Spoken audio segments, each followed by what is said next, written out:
Kadwa bela jele fululu amunu be kan laje shen fula jabaral suka kawa jem kamadi laje ni sa s'exprime ya fo kapma di awma ako hakilna taw fo gelyami yo ka nami dafnta hani dulu sala labla abe bulu ke ka hakilna taw di o ka amba fo bela jele bisimla awa bi jem kan da kuma talike miga ori anya yi ka fo bamako kabini folo nga sisantari ka ju bari jama mana chaya ni jama be chaya dobe fara fe consommation ka ni dobe fara la consommation ka nogo be na uja ko ay anya yi ka fami wati ne ko sisa bamako anoko lenu ka sabuke mananu be fili fambela jeli fe machite yoro wuluma ali nyama no be ke karu kono na machite afbi yere la ka nyama ta ka tabla nyama no kono bebe nyama fili isi fe ka teme am se ka fa nga kanivu nogo lenu samyo kono na am se ka fa alhamdulillah ngani samyo bana ka bandro o ya bani una nyona chama anga bi jam kan da kuma tadike odeka ni ma bambulo koro ana limna jega masala no fa jam ka da kunga ni aliti ma duguli krengere ni ala ni do mani yere konna na ni alidi madame Aissatou Boum krengere ni ala e présidente du e association malienne Mali propre okum konna na ambi fu ko sebe ni ba wili ina wili jabi mun ke ka family di kan bogo ni flel bawo ma ambi fu la ko sebe bise ka fo flel bawo ani kan bogo yi Aissatou yere joy yana mi du kuma ko inche merci et be awbe fo be Cherif la fo be fo wali kan et Aissatou ye musoye et badedo et association Mali propre mo combat présidente do donc Aissatou be terrain kan donc do abe yo fura ko yo samia Aissatou ye malienne oui merci ambi fu et am style se ka fanya na ni hakilna yere nani na to du kunjuma ni ato ni initiative ta ni hakilna na chogo di au fait ni ayeko mali no bamako no koledo dongo de ni be bonne ka so et ni dusu de be kashi ni bi no ko yiye ni sigira fo ka fo ni be se ka jume de ka jamana ila en tant que jamana de ni ko yan ni ka sigi ka la jolige alors que face do i droit de do ikaseka ni ke ibake ni adan ni ka ni ka skare ko na sania dongo de masania mais ni aye ni ya sania ndro moko ba moko dongo la ni wuli la ka kule ko ante se ka jamana yi tuta il faut que ni ka wuli ka chesiri pour que jamana yi be se ka jeya anata et mais kabini ibise ka fanyana yakilna nana parce que yayi ka dalala di nogolenu iye ni hakne soro ka association ka jekulu faranyo kabini wakati dume a damne na depuis nous kuma ni foka sisama akilna nana abe sansa babo mais ne damne ka bla réseau kan ni tanti ko yafo aida ni kele ni ko de e abla mais salo vraiment ni que ni rek responsabilité ta ni ko mbeni association yi créé anga se ka jamana deme malien de chama aussi ne wole fande ka bo malika ka ta région là ka ta maliko ka diaspora ou ko aida ambiko an aussi be fait jamana ka jeya donc vraiment anya sigi sanka salo mars wakati senga et ibise ka fanyana fana responsabilité o gum konnana sigila la mo jamana kono do fokata se anganye mo ma gouvernement na nyona chama bela jelin joro kanga ke jumai jamana yirwali hukum konnana kerengere ni ala assainissement fa bi assainissement kera et je dirais problème de santé publique et une responsabilité avait partagé yoro sabadela faut le état de politique ou blasenga état de cadre réglementaire ou blasenga ka sanction blasenga ka ni kanga ke état de kanga dépôt de transit ou blasenga et ayi ka jamana do ka nyamauche et ayi après na bora état kan et ambeta collectivité là une mairie de kanga pré-collectique ka collectique ça veut dire que nyamauche sola ka collectique aussi yayi donc mairie aussi kanga ke suivi mairie kanga suivi de ke yayi parce que aujourd'hui il faut que mairie yere ka sigi ka jigi terenka ka nyamauche comment dit ça jamana la ni borala citoyen oye en face au Dieu jamana Dieu kanga aka responsabilité ta ni règlement kera ni afora i kana ɲaman fili i kana manasɛsɛw fili u kan ka respecter et jamanadenw aussi kan ka ɲamaw kan ka kɛ ɲamaminɛn kɔnɔ ɲamaw kan ka cɛ ni wagati a heure jamanadenw kan ka respecter y'a ye ɲama wari bɛ sara jamanadenw kan ka se ka ɲama wari sara n'a bɔra la ya aussi GIE kan ka ta GIE ani maire de bɛ baara kɛ o de y'a kɛ an ko collecte ne pré collecte o ye maire ka baara la y'a ye donc a responsabilité yɔrɔ saba de tant que ni yɔrɔ saba u ma baara kɛ ɲɔgɔn fɛ ka bolo di ɲɔgɔn ma an tɛ se ka jamana jɛya il faut que maire collectivité maire état ani jamanadenw u ka kɛ kelen ye an ka pour que baara in bɛ se ka ɲɛ sɔrɔ kosɛbɛ mais i ka kuma la y'a yira k'a fɔ kɛrɛnkɛrɛnnenya la mɔgɔ caman ɲama cɛli hukumu kɔnɔna na an b'a ye k'a fɔ hali ni jamanadenw ye cɛsiri ɲama wari bɔli la ɲama tɛ cɛ a cɛ kuma la yalima an tɛ se k'a fɔ o yɔrɔ fana ye degun dɔ ye wa o ye degunba ye parce que n'i y'a ye bi yɔrɔ caman bɛ n'o de fɔ ne bɛ terrain de kan terrain de y'a permettre ni ko caman faamuya mɔgɔ caman b'an wele Aïda ni bɛ société dɔ dɔn min bɛ ɲaman cɛ an dɛmɛ an ka carré kɔnɔ ɲamancɛla tɛ yen donc ça veut dire que o système bɛ tɛ a tɛ bɔli kɛ voilà a tɛ bɔli kɛ o de y'a kɛ i bɛ taa yɔrɔ caman dépôt sauvage bɛ yen ɲaman bɛ da lajɛ u t'a dɔn a bɛ cɛ cogo min na o de y'a kɛ an ko État kan ka jija kosɛbɛ ka dépôt de transit bila Bamako fan bɛɛ pour que mɔgɔw bɛ se ka ɲaman ta k'a kɛ dépôt transit la u bɛ taa ta kosɛbɛ oui mais yalima i bɛ se k'a fɔ an ɲɛna fɛnɛ mɔgɔw bɛ se ka contribuer cogo di ka mɔgɔw sensibiliser u ka contribuer nin baara in hukumu kɔnɔna na ne bɛ se ka min fɔ dɔrɔn jamana dɔw bɛ de kan ka cɛsiri bi mɔgɔ o mɔgɔ bi i lamɛnnen don parce que ne b'o de fɔ wagati bɛɛ ko ni tɛ ne kɛlɛ ka kɛlɛ tɛ quoi an bɛ ka kɛlɛ de dɔn parce que n'i y'a ye a bɛ fɔ bi problème bɛ yen banaw cayara i y'a ye c'est parce que ɲɛnɛw de bɛ yen n'a ye ɲaman kɛlɛ bana caman bɛ yen an t'a ye parce que n'a fɔra pali n'a fɔra typhoïde n'a fɔra an ka bana dɔw bɛ ninakili bana parce que an bɛ ɲamaw de jeni plastique de b'a la o de bɛ k'a mɔgɔw bana donc o de y'a kɛ n b'a fɔ ko ni au fait ni ko i tɛ nin kuma fɔ pourtant i bɛ na kɔlɔlɔ sɔrɔ a la o i b'a sɔrɔ parce que ni ɲama jenina a ka di ye a man di ye i b'o kɔlɔlɔ sɔrɔ a yera bi ko an ka caniveau bɛ falen don caniveau falen ni samiya nana ji bɛ yɔrɔ ta donc mɔgɔ bɛ ka taa ba la o de y'a kɛ ne ko mɔgɔ o mɔgɔ tɔgɔ b'i la tɔgɔ t'i la i kana État kɔnɔ jamanaden ɲuman i b'i yɛrɛ di i ka jamana na o de y'a kɛ n b'a fɔ ko mɔgɔ maliyɛnw bɛ u kan ka ɲininkali kɛ ne bɛ se ka jumɛn de kɛ ne ka jamana na pour que ne ka jamana ka bɔ nɔgɔ la parce que n'an ko an bɛ État kɔnɔ n'an ko an bɛ président kɔnɔ a tɛ se ka bɛɛ kɛ mais n'an bɛɛ y'a kɛ ka ɲaman kɔlɔlɔ fɔ ka mɔgɔw sensibiliser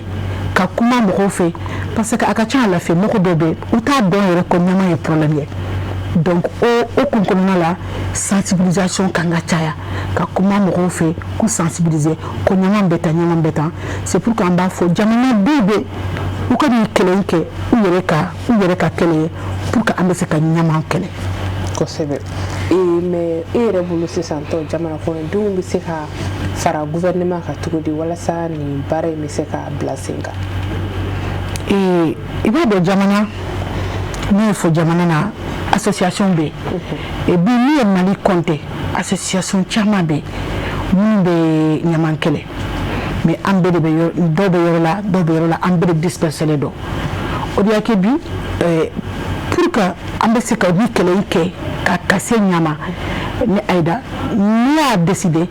ka o association société civile bɛ fara ɲɔgɔn kan mɔgɔ association b'i la assainissement de do mɔgɔ association b'i la veille citoyenne de do ne y'u fara ɲɔgɔn kan ka Senavec kɛlɛ Senavec bɛ jɛkuluba de Senavec bɛ Mali la a bɛ jɛkuluba de Mali fan bɛɛ an bɛ fara ɲɔgɔn kan pour que an bɛ se ka ni bara yi sigi sen na kosɛbɛ pour que an bɛ se ka an ka jamana jɛya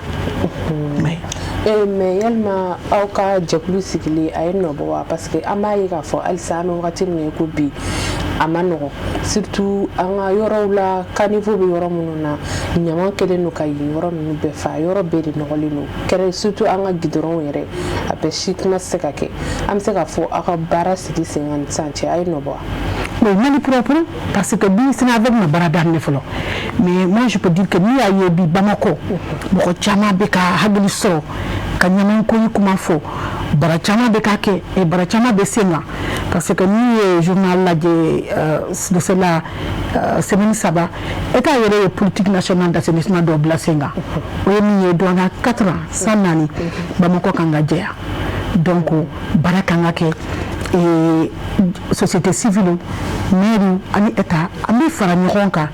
ka vraiment ka jamana yi jɛya an b'a ye fana baara o baara n'i ko k'i b'a daminɛ gɛlɛya b'a la surtout ni baara sugu an ka jamana kɔnɔna na bari an ka jamana ye jamana dɔ ye farafin jamana a mentalité ma nɔgɔ kɛrɛnkɛrɛnnenya la n'i ko ko ɲamako yɛrɛ fanfɛla la nɔgɔ ko fanfɛla la dɔ bɛ k'a nɔgɔ e bɛ k'a jɛya walima dɔ bɛ ka nin kɛ tan e k'a fɔ k'a tɛ kɛ tan tɔ a bɛ kɛ tan ne an b'a fɔ nin ye tubabu de nin bɛ k'a yɛrɛ bila tubabu place la ka sɔrɔ a ma se o yɔrɔ niveau ma i ka baara in daminɛ ni sisan cɛ i ye gɛlɛya jumɛn sɔrɔ a la i yɛrɛ ye lagosi jumɛnw sɔrɔ a la sigida fanfɛla la fo ka taa se dɔnbaga kuma ani mɔgɔ wɛrɛw ma. Ni bara in daminɛ ni ye gɛlɛyaba de sɔrɔ a la ni ye munumunu sɔrɔ ni ye ataku sɔrɔ fɛn o fɛn hakili b'a la ne y'a sɔrɔ ni ne bɛ de fɔ jamanadenw bɛɛ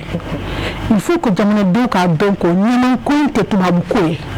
voilà il faut que an k'a dɔn ko an yɛrɛ farafiniw an tɛ bagan ye an kan ka saniya saniya de ye kɛnɛya ye mɔgɔw bɛ de kan ka ta i sen ma ka jamana in saniya parce que m'a répété encore ko ni y'a ye an banalen de ni y'a ye bana cayara c'est parce que mɔgɔ de bɛ na ni soso de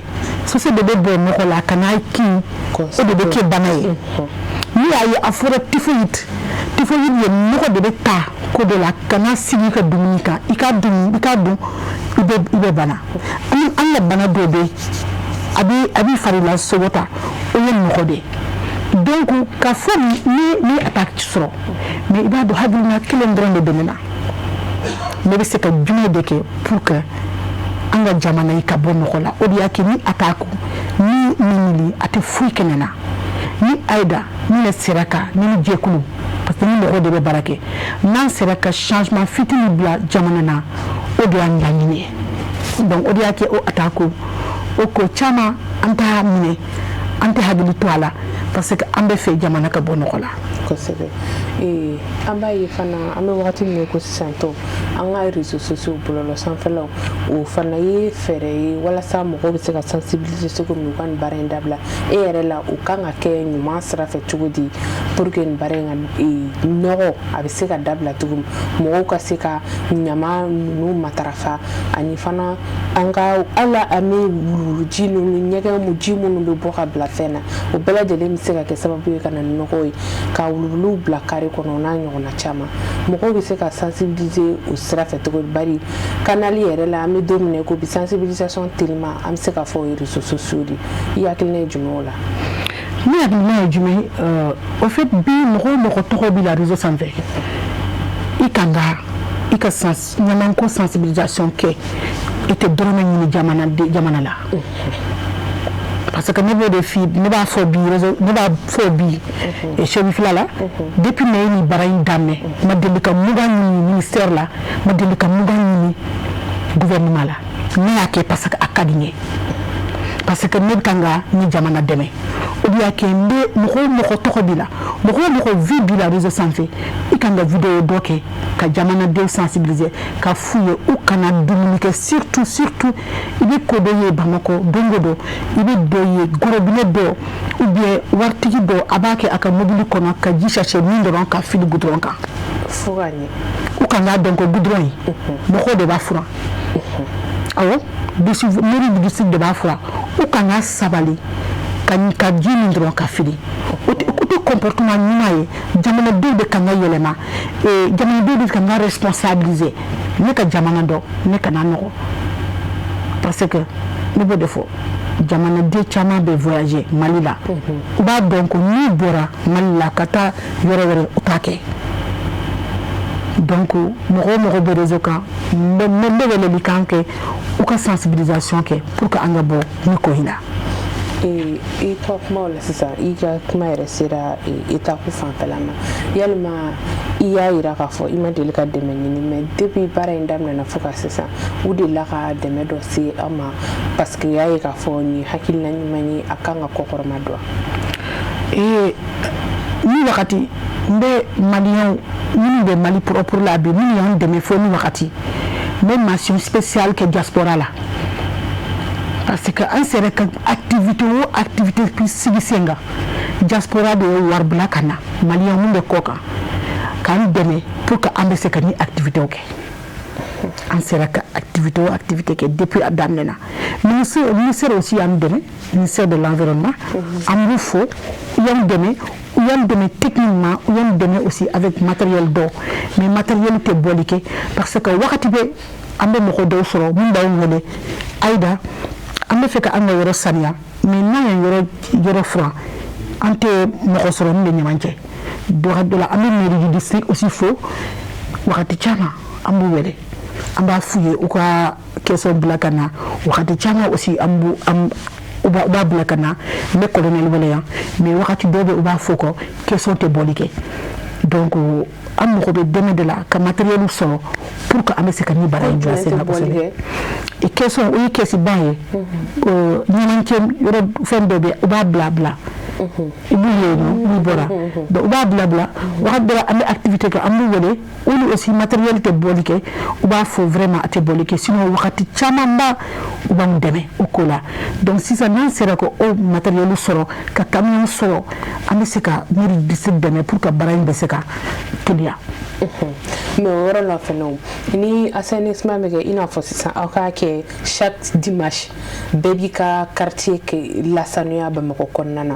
et ni nyama u chera c'est santo nyama nu metake mi solution du meni fene bo nyama ona parce que amba yefana do fana be nyama che katabla mo wero ri dala yoro wero la fana o be akololo klini ami hawde au fait nyama beta dépôt badela nyama bebe dépôt dola dépôt fitinido kata dépôt bala mais amina ko do de souligner nyama kanga bayelama ni nyama bayelama la mo be war soro l'économie circulaire yaye bara be soro parce que ibaye mo ko chama be ubi nyama men yelema ka ke charbon e do be nyama yelema ka ke baye ka ke tabu baye mais il be kanga demebi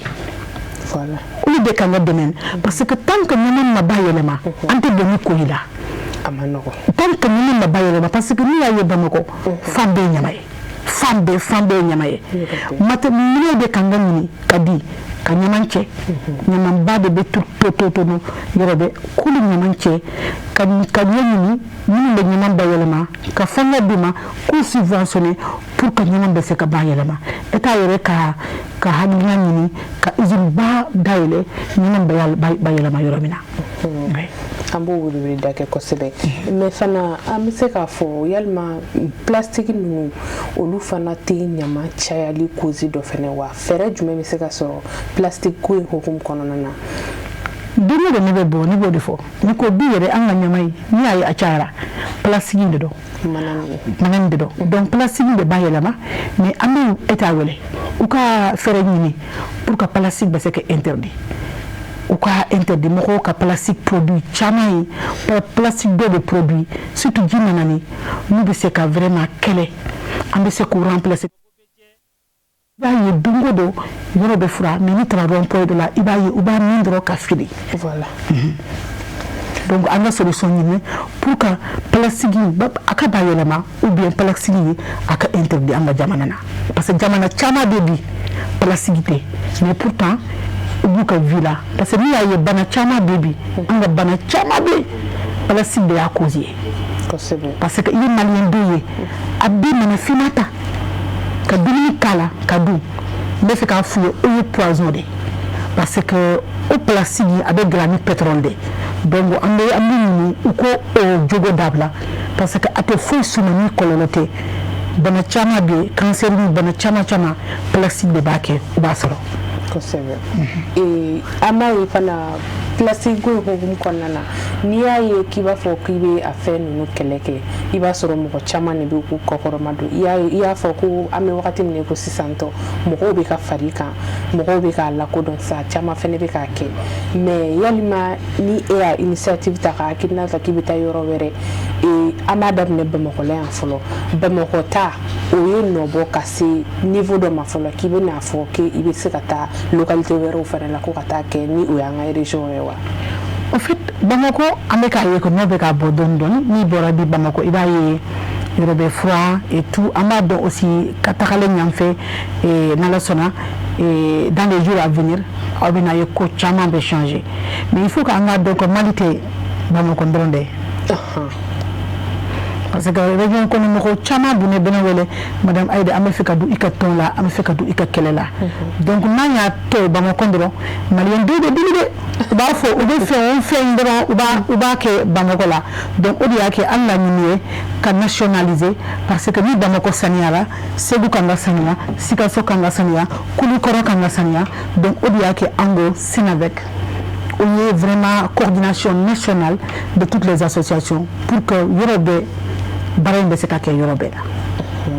yɔrɔ faamuna yani an ka nɛgɛjuru sira labila kanubagaw ye olu fana ka weleli kɛ k'u hakilinata di i bɛ se ka jumɛn fana fɔ tuguni an bɛ wagati min na ko sisan bari kɛrɛnkɛrɛnnenya la caniveau ko in yɛrɛ fana o fana kɛlen n'o degunba de parce que mɔgɔ caman bɛ a kɛ ni e wulila k'i bɛ a kuma kɛ dɔ fɛ sigida la a b'a fɔ e ta tɛ ne ta tɛ an bɛɛ lajɛlen de ta don ni min ye n ja n b'a kɛ ten tɔ wa kɛlɛ caman de bɛ sigidala mɔgɔw yɛrɛ damaw ni ɲɔgɔn cɛ yanni a ka se sanfɛla ma i bɛ se ka jumɛn fana fɔ o yɔrɔ la surtout minnu bɛ u ka dingɛw bɔ ɲɛgɛn dingɛw bɔ k'a bila dingɛ kɔnɔ ou bien k'a bila carré kɔnɔ.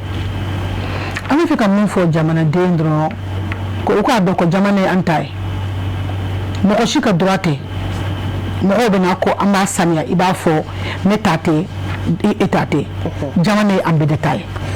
ne bɛ nin kuma fɔ don o don ko jamana an tɛ se ka jɔ ni an yɛrɛ tɛ mɔgɔ si tɛ na bɔ kɔfɛ ka Mali jɔ ni an yɛrɛ tɛ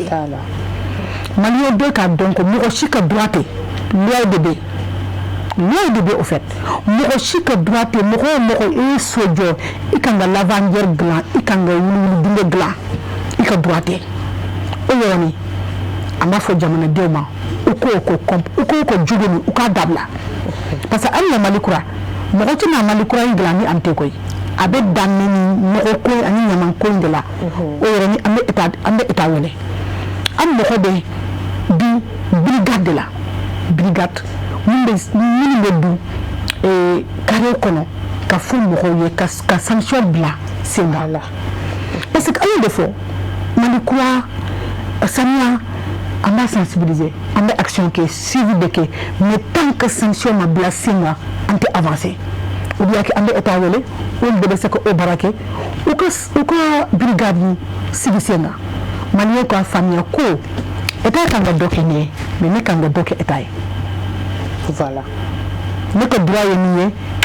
min ye so jɔ surtout location so ninnu min ye so jɔ ne kan ka dingɛ de se o ye maliyɛnw bɛ ka droit de min ye de fɔ maliyɛnw la ni bɛ carré kɔnɔ dɔw b'i tɔɔrɔ a ka wuluwulu dingɛ bɛ kɛnɛma i ka droit de don i ka taa mairie la n'a ma ɲɛnabɔ i ka droit de don i ka taa gendarme la i ka soit transmis tigɛ a ka droit de don ka dingɛ dilan parce que o wuluwulu dingɛ o de bɛ ka anw bana o de y'a kɛ bi denmisɛnninw naminɛ pali bɛ ka mɔgɔw faga don o don donc franchement an ka jogo changer mais yalima o wɛrɛ ninnu na mɔgɔw ka appel de la ka s'i ma walasa i k'u dɛmɛ o sira ninnu fɛ o yɛrɛ ni min kunu mɔgɔ duuru in ne wele don o don b'o wele sɔrɔ madame Aïda dɔw bɛ u ye so jɔ u ka wuluwulu jinge bɛ u y'an tɔɔrɔ mais n b'a fɔ mɔgɔ caman ye u ka taa miiri la foyi tɛ ɲɛ sɔrɔ o de y'a bɔ a la n'o tɛ bɔ a la mais ne ta ne ka carré kɔnɔ ne de fɔ ne bɔra la parce que ne sira de ta pour que ne bɔra la donc n bɛ toujours état wele u ka n dɛmɛ an bɛ kɛlɛ la c'est vrai mais tant que état ma sanction bɛ yen texte bɛ yen mais tant que o texte ma sigi sen kan ka appliquer avec le grand rigueur c'est quoi le rigueur c'est quoi i t'a kɛ i ka droit tɛ mɔgɔ si kana muda d'i ma mɔgɔ si kana bi naani d'i ma sigiɲɔgɔn o bɛ dɔnbaga tɛ foyi tɛ il faut que pour que jamana ka avancer il faut que minnu ka na ni bara in kɛ u k'a kɛ ni cɛsiri de u k'a kɛ ni seli ye i y'a ye sinon mɔgɔ caman bɛ ne wele k'a fɔ madame dɔw bɛ ne wele fo bɛ kasi dɔw ye ne wele ko san tan duuru a bɛ nin wele duko la ko a ye fɛn bɛɛ k'a ɲɛma sɔrɔ a la hali denmisɛnnin bɛ se ka bin a kɔnɔ dɔw ye ne wele ko dɔw bɛ denmisɛnnin bin a la o tɛ tan bɔ o tɛ mugan bɔ a caman ba donc je pense que bi a sera d'an ma quoi an ka solution sɔrɔ ni ko in la kosɛbɛ mais n'an ka kanumɔgɔw ka weleli daminɛ i y'a yira k'a fɔ fɛnɛ mɔgɔ bɛ weleli kɛ aw bɛ taa a lase nɔ tɛ bɔ a la mais e ka carré kɔnɔ e sera ka nɔ bɔ a la e ye fɛɛrɛ jumɛn sɔrɔ o la walasa ka nɔ bɔ a la ne ka carré kɔnɔ au fait je pense que ne kumana ka kuma fɛ ka kulonkɛw fɛ a ma ɲɛnabɔ ne labanna ka taa polisiw la gendarme fɛ ka plainte tigɛ o plainte tigɛra u taara jaabili kɛ u taara ne taara soit transmis ɲini a dugusajɛ dingɛ senna yɔrɔ dilanna bi yɔrɔ jɛlen don mais n bɛ ala fɔ olu yɛrɛ y'a faamuya bi ko juguya kun tɛ fɔlɔ u tun b'a fɔ ko juguya dɔn mais ka jugu ou bien nin ye tubabu de je pense que bi olu yɛrɛ ye yɔrɔ jɛlen don ji mɔgɔ tɛ olu yɛrɛ min de bɔra u bɛ n lajɛ u b'a fɔ pourtant mɔgɔ jugu tɛ yan donc ne tun bɛ ka min kɛ ne bɛ ka kɛ ne u yɛrɛ parce que don o don u den bɛ bana ne yɛrɛ ye dɔ ye a den banna ne ko min de b'a la sumaya donc an bɛ ka nin bɛɛ kɛ pour que mɔgɔw ka faamuya ko bana in an bɛ ka bana caman sɔrɔ denmisɛnninw bɛ parce que denmisɛnninw de ka u fragiliser don olu bɛ bana sɔrɔ joona donc n'an sera n'an ye cadre changer ka kɛ yɔrɔ sanuya la a ka ca ala fɛ an bɛ wari min ta ka taa dɔgɔtɔrɔso la an b'a ta ka fɛn wɛrɛ kɛ kosɛbɛ a faamuna an bɛ kanumɔgɔw fo kosɛbɛ aw fana bɛ weleli kɛ k'aw hakilinataw di ne ɲininkali bɛ minnu fana bolo ka kɛ jɛmukan dakun kan n'an bɛ se ka ɲɔgɔn jaabi basi fosi t'a la an ka nɛgɛjuru sira bamanankan na 93 91 68 92 aw fana hakilina ye jumɛn an ka jɛmukan dakun kan jɛmukan dakun bɛ tali kɛ min kan o de ye an y'a ye k'a fɔ an bɛ wagati min na ko sisan tɔ an ka jamana ni kɛrɛnkɛrɛnnenya la an bɛ yɔrɔ min an bɛ se ka kuma o de kan kosɛbɛ kosɛbɛ ni o ye bamakɔ ye yɔrɔ caman de bɛ a nɔgɔlen don ka sabu kɛ mɔgɔw tɛ fɛnw matarafa ɲamaw tɛ kɛ ɲamaminɛnw kɔnɔ ɲamaminɛ bilalen bɛ kɛ ne bɛ tɛmɛ ne bɛ dumuni kɛ ne bɛ sina ka ɲama fili ɲamaminɛ kɛrɛfɛ ne t'a ta k'a bila kɔnɔ ne bɛ dumuni kɛ gidɔrɔn kan ne bɛ sina ka a fili gidɔrɔn kan n tɛmɛtɔla n t'a ɲɛɲini ne bɛ n ka wuluwulu bɔ k'a bila dingɛ kɔnɔ k'a bila kare kɔnɔ sigida nɔgɔlen don fɛɛrɛ jumɛn de bɛ se ka kɛ walasa Bamakɔ bɛ se ka jɛya an bɛ se ka solution sɔrɔ a la cogo min o de y'an ka bi jamana jɛmukan dakun ye kɛrɛnkɛrɛnnenya la jamana kɔnɔdenw yɛrɛ bɛ se ka wuli k'u cɛsiri cogo min ko n'i y'a ye i b'a fɔ ko mɔgɔ k'i dɛmɛ i b'a sɔrɔ a y'a ɲɛ i yɛrɛ de kun fɔlɔ aw yɛrɛ fana hakilina ye jumɛn ye ne ɲininkali bɛ minnu fana bolo k'a k'an ka jɛmukan dakun kan n'an bɛ se ka mun jaabi basi foyi t'a la an bɛ a fɔ ɲɛna n'an y'a wele n'an b'an sɔrɔ aw kana décourager aw k'aw timinanja minnu fana bɛ to k'an sɔrɔ hakɛto ɲini yɛrɛ de don aw b'a mabɔ telew la walima k'u faga walasa an bɛ se ka aw kumakanw mɛn ka ɲɛ cogoya minnu na an ka nɛgɛjuru sira bamanankan na o 93 91 62 92 aw bɛɛ lajɛlen foli n'u fo aw sigiyɔrɔ la yanni kanubagaw ka don appel la halisa an bɛ to ɲininkali jaabi hukumu kɔnɔna na sigida yɔrɔw la sisan i n'a fɔ ni i bɛ fɛ ka taa région na ka taa nin waleya ninnu kɛ i ko ko a bɛ aw ka projet la yalima aw bɛ fɛ ka o lawaleya cogo di bari an y'a ye k'a fɔ an ka région caman bɛ yen nɔ olu baaraw ma nɔgɔn parce que a caman ye tu kɔnɔnaw fo ka taa se fɛn caman mɔgɔw ka sɛnɛkɛyɔrɔw ni fɛnw de don a ma nɔgɔn dɔɔni i b'a fɔ Bamakɔ bɛ cogo min na aw ye fɛɛrɛ jumɛn sɔrɔ olu la olu bɛ se ka weleli kɛ an b'a lajɛ an bɛ se ka kɛ cogo min na pour ka se u yɔrɔ la parce que saniya kan ka kɛ fan bɛɛ burusi kɔnɔ don région do fan bɛɛ fɛn bɛɛ kan ka saniya i y'a ye parce que ne y'a fɔ cogo min na toujours n'an saniyara ko caman bɛ a t'an sɔrɔ kosɛbɛ o yɔrɔ faamu allo nɛgɛjuru sira bamanankan na 93 91 62 aw kana décourager weleli la a y'aw timinanja n'an m'a sɔrɔ fana a b'a fɔ aw ɲɛna allo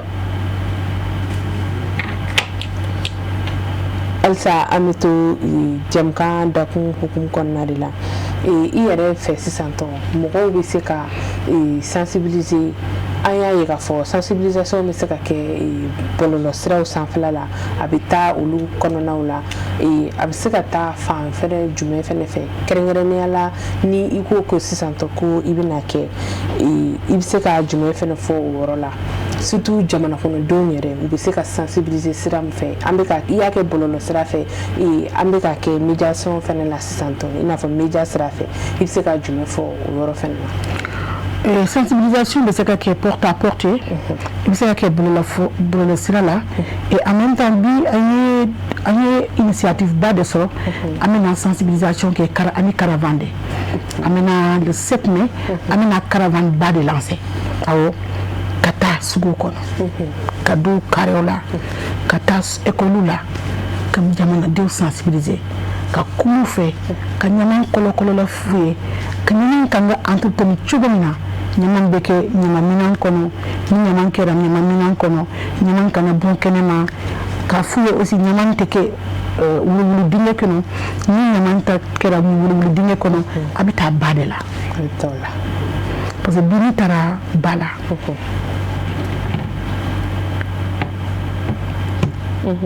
n'i sera an ka ba la i dabali bɛ ban n'i sera an ka ba la i bɛ a la i bɛ jɔ i tɛ se ka kuma parce que minnu kan ka dɔn ko ɲaman o ɲaman bɛ ka bɔn a bɛ taa ɲɔgɔn sɔrɔ ba de la donc u yɛrɛ kɔlɔlɔ ye min ye n'i y'a ye bi jɛgɛ tɛ sɔrɔ c'est parce que ba nɔgɔlen don wuluwulu dingɛ dɔ bɛ aussi u caman u bɛna ɲɔgɔn sɔrɔ ba de la donc an ka baji bi en fait a nɔgɔ tɛ se ka ɲɛfɔ an kan ka dɔn bi Mali la yan an ka ba o de ye an ka fɛn bɛɛ ye ba ye an ka patrimoine de kosɛbɛ Mali fɛn kelen dɔrɔn de b'an bolo fleuve du Niger et fleuve du Sénégal o ba de bɛ taa ka traiter ka ji min n'an y'o ba tiɲɛ an bɛ jumɛn min a bɛ kɛ degun n'an y'o ba tiɲɛ est-ce que an bɛ jɛgɛ sɔrɔ ayi donc k'a fɔ maliyɛndenw ye ko an ka comportement o bɛ ka ko caman affecté o de y'a kɛ an kan ka changer il est temps an bɛ ka responsabilité ta État k'a ka responsabilité ta citoyen k'a ka responsabilité ta toujours je le dis an ka bolo di ɲɔgɔn ma ka jamana in jɛya nafa ka bon kosɛbɛ an bɛ se ka kuma an ka sugu kɔnɔna fana kan kɛrɛnkɛrɛnnenya la sugu kɔnɔna fana na a degun bɛ yen nɔ surtout ɲamako ninnu na yalima i ni musow delila ka masala fana sugu kɔnɔna ta fanfɛla la awɔ an ye sugu kɔnɔ kɛ an taara sugu kɔnɔ saniya o de y'a kɛ an ka caravane la aw yɛrɛ de wulila ka taa sugu kɔnɔna saniya an yɛrɛ de wulila ka taa sugu kɔnɔna saniya parce que an ye ko dɔw ye musow bɛ feere kɛ dɔrɔn u bɛ wuli ka taa ne fɛ ne ye feere kɛ étant donné que mairie bɛ taa ɲamancɛ au fait i bɛ se ka effort ni fitinin kɛ i yɛrɛ ni i baara kɛ yɔrɔ min na aw ka da lajɛ ka ɲaman kɛ mana dɔ kɔnɔ k'a bila ni an bɛɛ ye dɔɔni kɛ ni ko in a bɛ nɔgɔya mais n'i y'a fɔ dɔrɔn n b'a kɛ foyi tɛ bɔ a la an tɛ tila donc ni mɔgɔ bɛ y'a ta kɛ musow bɛ aw bɛ feere kɛ n'a kalara aw b'aw ka ɲaman da lajɛ k'a bila a bɛ na baara in bɛ na nɔgɔya mais ni mairie kan ka taa don o don ka yɔrɔ fura ka ɲaman da lajɛ a tɛ nɔgɔya ne bɛ fɔ an bɛɛ kan ka kɛ min ye an ta de an de kan k'a ɲɛnabɔ an de kan k'a fura an de kan k'a saniya.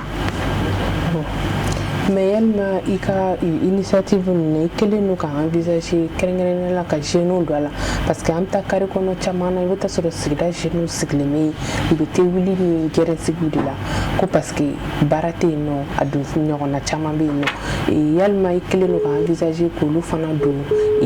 i ka fɛn caravane sensibilisation ninnu hukumu kɔnɔna na parce que fɛn o fɛn bi jamana surtout jɛlenya yɛrɛ hukumu kɔnɔ n'i ko i b'a daminɛ i kan ka daminɛ ni jeunes de i bɛ se k'a jumɛn fɔ la. ni mɔgɔ y'a kɔlɔsi kosɛbɛ an ye nin baara in kɛ ani jeunes ani musow c'est pourquoi ni caravane an ye jeunes caman de ta jeunes de bɛ na sensibiliser jeunes de bɛ na du carré kɔnɔ ka du sugu kɔnɔ ka mɔgɔw sensibiliser. olu yɛrɛ de fana bɛna yɔrɔ fura ninnu kɛ. awɔ olu de bɛ don o don ne ka activité o jeunes de bɛ wele u bɛ na an b'u fɔ aussi i bɛ caman ye volontaire don an ka activité ye volontariat de dɔw bɛ na u bɛ bɔ yɔrɔ caman ka na yɔrɔ saniya wari tɛ d'u ma vraiment an bɛ jeunes aussi encourager sɔni u ka sigi carré kɔnɔ sɔni u ka sigi carré kɔnɔ ka thème moi je me dis que semaine o semaine u bɛ se ka wuli ka fara ɲɔgɔn kan ka yɔrɔ saniya i y'a ye ka yɔrɔ fura k'u ka environnement saniya parce que i kana sɔn moi je pense que ne b'o de fɔ don o don ni bɛ tɛmɛ jeune dɔ la ne b'a yɔrɔ nɔgɔlen dɔn n bɛ mobili jɔ n b'a f'u ye aw tɛ wuli aw ka yɔrɔ saniya parce que mɔgɔ ko dɔ bɛ i kana mɔgɔ kɔnɔ ko dɔ bɛ o y'i ta de o ye jumɛn ye i ka so kɔnɔ i ka dala la i ka quartier kɔnɔ i tɛ état kɔnɔ o la i yɛrɛ de kan ka se k'a kɛ ka saniya ka yɔrɔ fura ka ɲɛnama kɛ o kana kɛ plaisir ye a ka fisa ka sigi don o don ka thé min ka sigi mɔgɔ la o tɛ ko ye dɛ. mais yalima i bɛ taa se o jeunes minnu ma k'o fɔ dɔgɔyama tɛ bɔ a la. bonya ni karama ne de fɔ au fait ko bɛɛ ye kuma cogo de. o bɛɛ ye kuma cogo o de y'a kɛ ne ko mɔgɔ i kan ka kuma cogo lajɛ depuis ne ye nin baara in daminɛ ma deli ka a ka dɔgɔ ka taa kuma mɔgɔw fɛ ko min kɛ saniya ko la o ma ne faamuya u ye n faamuya parce que ne ka kuma cogo ne b'a lajɛ ni ye mɔgɔw bonya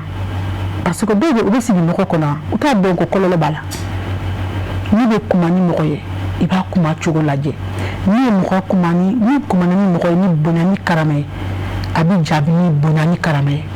mais n'i taara mɔgɔw kuma sugu dɔ fɔ mɔgɔw la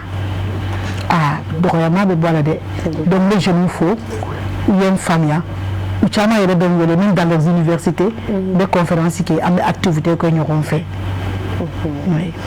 yɔrɔ faamuna i bɛ se ka ladilikan jumɛn di k'a fɔ filɛlibagaw ni kanubagaw bɛɛ lajɛlen.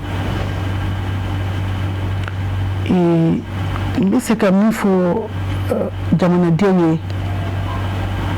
ka f'u ye jamana y'an ta ye Mali ye an ta ye mɔgɔ si tɛna Mali fura ka jɛ ni a yɛrɛ tɛ ka fɔ Maliyɛnw ye mɔgɔ i bɛ ja ye a bɛ ja i ye quoi i ka kɛ yɔrɔ saniya de la i kan ka waso ni o ye ni mɔgɔ nana Mali la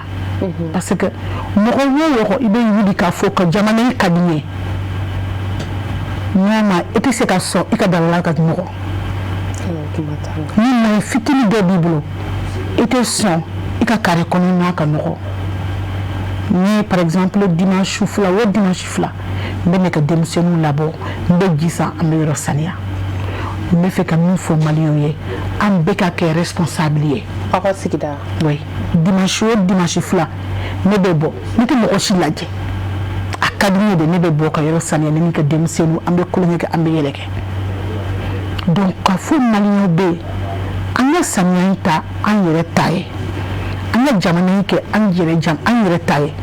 parce que don o don dɔ b'a fɔ Mali ka di n ye Mali ka di n ye o ye tiɲɛ ye mais ni jamana ka di i yɛrɛ k'a ɲininka i yɛrɛ k'i yɛrɛ ɲininka ne bɛ se ka jumɛn de kɛ ne ka jamana na parce que ni mɔgɔw nana Mali la u bɛna ye yɔrɔ nɔgɔlen don u b'a fɔ Mali nɔgɔlen don jɔn de bɛ la gosi ne kɔni wagati o wagati ne y'a mɛn a ye n dusu kasi fo ka dama tɛmɛ wagati o wagati ne y'a mɛn a ye n dusu kasi n bɛna anecdote yɛrɛ dɔ f'i ye n'i y'a ye ni kɔnba ye n'i y'a kan se ma kosɛbɛ dɔ nana ka fɔ ne ɲɛna tiɲɛ dɔ bɔra dugu dɔ la ka n'a fɔ tiɲɛ aw ka jamana in tiɲɛ a nɔgɔlen don dɛ o sufɛ ma sinɔgɔ en tant que jamanaden o sufɛ yɛrɛ de ne ko ne bɛ se ka min kɛ pour que ka Mali ka Bamako visage changer n bɛ n cɛsiri o la donc Maliens encore une fois de plus jamana y'an ta ye an y'an cɛsiri mɔgɔ bɛ i ka dalala ka responsabilité ye an bɛ chef de quartier wele an bɛ mairie wele an bɛ état wele an bɛ jamanadenw wele ni ɲɛ b'i bolo ka carré kɔnɔ mɔgɔw bɛ bɔ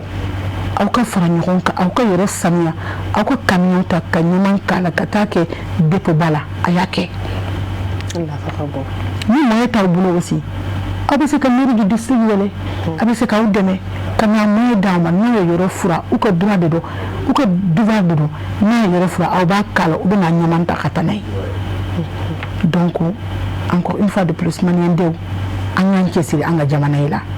Mali an de b'a jɛya an de b'a jɔ kosɛbɛ kumakuncɛ kuma jumɛn b'i bolo k'a fɔ filɛlibagaw ni kanubaga bɛɛ lajɛlen ne bɛna min fɔ an ka filɛlibagaw ye o ye min ye Mali propre bɛ yan mo komba a bɛ yan Maliɲɛnw bɛɛ kama an bɛna an ka numéro di n'aw mɔgɔw b'an na a y'an wele n'a y'an wele aw y'aw insister parce que dɔ fa baara ka ca kuma filanan ye jumɛn Maliɲɛnw aw k'aw ka responsabilité ta aw k'a dɔn ko mɔgɔ bɛ ka droit de dɔn i ka dalala ka saniya mɔgɔ o mɔgɔ b'a ka wuli dingɛ bila ka bɔ kɛnɛma a ka droit tɛ parce que sigiɲɔgɔn ko ye tiɲɛ ɲɔgɔn dɔ ye tiɲɛ mais aw k'a dɔn mɔgɔ o mɔgɔ b'a ka wuli dingɛ bila ka bila i ka rue la a y'i pɛnɔn n'an ko an ye silamɛ ye an kana ɲɔgɔn tɔɔrɔ n'an ko an ye silamɛ ye an kana ɲɔgɔn tɔɔrɔ kuma sabanan ye min ye an ka kɛ kɛlɛ ye an ka jamana in dɛmɛ an ka kɛ kɛlɛ ye an ka jamana in jɔ an ka kɛ kɛlɛ ye an ka jamana in saniya n'an y'a saniya bana caman kɔlɔlɔ caman bɛ surtout samiya bɛ nalen mɔgɔ o mɔgɔ jeunes bɛ n'a bɛ se ka aw ka fossé dingɛ bɔ a y'a bɔ parce que état bɛna dɔ kɛ mais a tɛna se quartier kɔnɔnaw la a y'a bɔ aw k'aw yɛrɛ dɛmɛ kuma naaninan ye min ye an bɛ état wele a k'aw dɛmɛ a ka dépôt de transit kɛ a k'aw dɛmɛ an ka matériel sɔrɔ pour que an bɛ se ka nin baara in kɛ ka ɲɛ parce que peut-être a ŋaniya b'an na an ye caman kɛ mais an tɛ se ka dɔ kɛ tant que moyen tɛ état k'anw dɛmɛ an ka fara ɲɔgɔn kan toujours ka jamana in dɛmɛ ka Maliɲɛnw bɛ fo an b'i yɛrɛ fo kosɛbɛ ni walawalali ninnu na ka filɛlibagaw ni kanubagaw bɛɛ lajɛlen fo a fɔ aw ɲɛna jamukan ye ni a fɔra aw minnu kɔ aw bɛ se k'a lajɛ bi 1h30 2h30 Cherifula Jabaraso kan an bɛ foli kɛrɛnkɛrɛnni k'an ka technicien olu jɔyɔrɔba bɛ jamukan in na ni Mohamed Keita ani Musa Tarawele GMT ale ni régie la Saka Kulibali an b'u bɛɛ fo k'u bɛɛ waleɲuman dɔn ka kanbɛ da o ye ni Ala ye dɔgɔkun wɛrɛ yira an na ni heure kelen in na Cherifula Jabaraso kan aw k'an bɛn